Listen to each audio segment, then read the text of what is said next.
I called 911. The man who came to my house was not a police officer. After my wife revealed her third leg to me right after our marriage, I was traumatized. We were lashing out at each other in ways we'd never done before. And I don't mean sword fights. When I could no longer stand all the insults and eye rolls, I suggested we go to my cabin in the woods to take our minds off everything.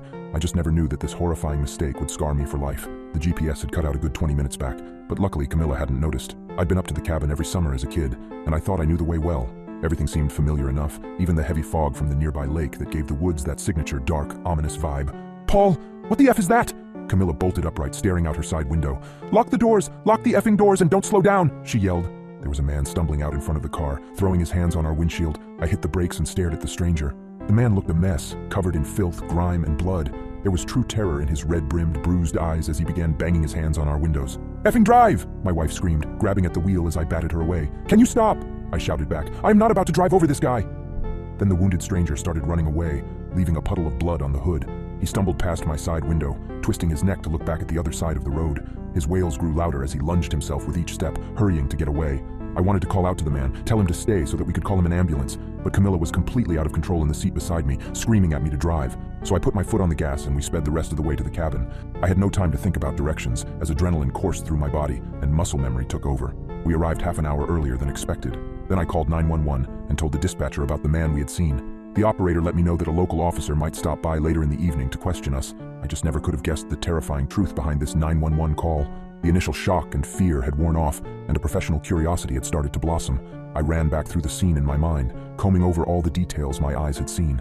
I heard the cabin door open and close as I walked around to the front to see Camilla standing on the old wooden porch, staring at the pink sky as though searching for answers in the crinkled sunset. "Did you get through on the phone?" she asked, her voice raspy and tired. "Yes, they might send someone over to talk to us about what we saw." I walked up to her, attempting an embrace, but she shrank away from me, her tired eyes narrowing. "We shouldn't have effing come here." Her lips trembled as her voice grew accusatory. "We're out in the middle of nowhere. We are how far from the place we saw that man? Maybe 20 to 30 miles? How screwed are we if whoever did that to him comes for us too?"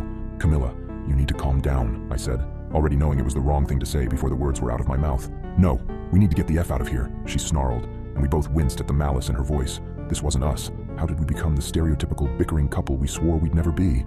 "All right," I snapped back. "Do you want to get in the car and drive through that same jacked-up road, only in the dark?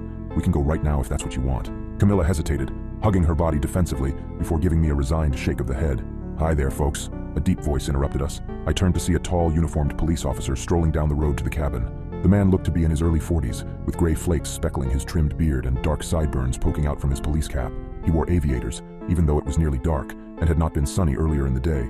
There was a polite, duty-like smile plastered on his face. My right hand instinctively went to my side, grazing the concealed semi-automatic through my jacket.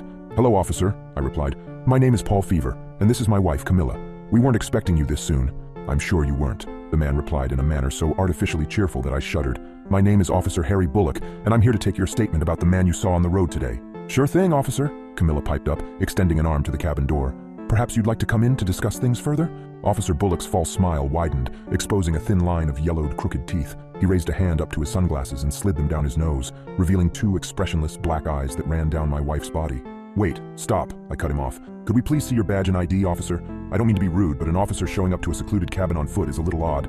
I know for a fact the nearest police station is about 30 miles up north." The man claiming to be an officer took a step back, readjusting his aviators and losing the false smile. "I parked my patrol car further up the road because I didn't want to get stuck in the sand," he said, turning to walk back. "If you follow me, Mr. Fever, I can show you all my credentials." "No, I think we'll wait here for you to go fetch them," I called after the man who was already halfway up the path. "You just knock on the door when you get back, officer." Turning to Camilla, I quietly said, "Let's get back inside the cabin and check the locks on the windows and doors. I don't think that man was a cop."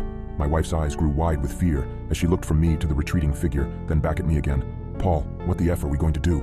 "Don't panic," I said, guiding her inside and securing the deadbolt behind us. "We'll ride out the night and head back as soon as the fog clears tomorrow. There's too much odd stuff going on." Camilla nodded, and I couldn't help thinking how beautiful she looked just then. The years had not taken away much. Her skin was still clear and smooth, her blue eyes playful and bright. Wavy strands of hair partially covered the side of her face, and I instinctively moved to tuck them back behind her ear. She didn't pull away this time, allowing me to take her into my arms and hold her for several minutes. "Do you think that man will come back?" she mumbled into my shoulder. "I don't know," I admitted. "I don't think so. Not in disguise, anyway," I thought to myself, not wanting to scare her. We set about unpacking the food, clothes, and other stuff we brought with us. There was a lot of it, since we had intended to stay until the lockdown was called off. We were both very quiet during this time, probably straining our ears to hear any knocks on the door. Part of me hoped I'd been wrong about Officer Bullock, but after he'd not come back for over an hour, I was forced to accept that my suspicions were right. Something very strange was going on. I stared out the small kitchen window after finishing up the dinner dishes, my mind heavy with the implications of that day. "Paul, are you finished with those?" Camilla stood in the doorway, wearing very revealing clothing. "Yes," I replied. "Why don't you come to bed?" she said, her voice a soft croon of tones so tender and seductive that I unwillingly felt my urgent fears slipping away. They came back when we had finished making love, and Camilla dozed off in my arms. It was a good feeling. Knowing the cover of my body was making her feel safe enough to relax. I wanted to protect her, but the weight of our predicament lay heavy on my shoulders. We were miles away from help with only aged wooden walls between us and whatever was going on in the woods outside. I still had my Glock 19 semi-automatic, but that wasn't all that reassuring. Truth be told, I didn't feel all that confident in combat. I tried to stay awake, but it was difficult. My muscles were already relaxed and the smell of Camilla's hair had me drifting in and out of sleep. That's when my terrifying dreams started. The man on the road was there again, only this time with a long black tongue and no eyes or fingers. He tapped all 10 bloody finger stumps on the hood of our car, grinning.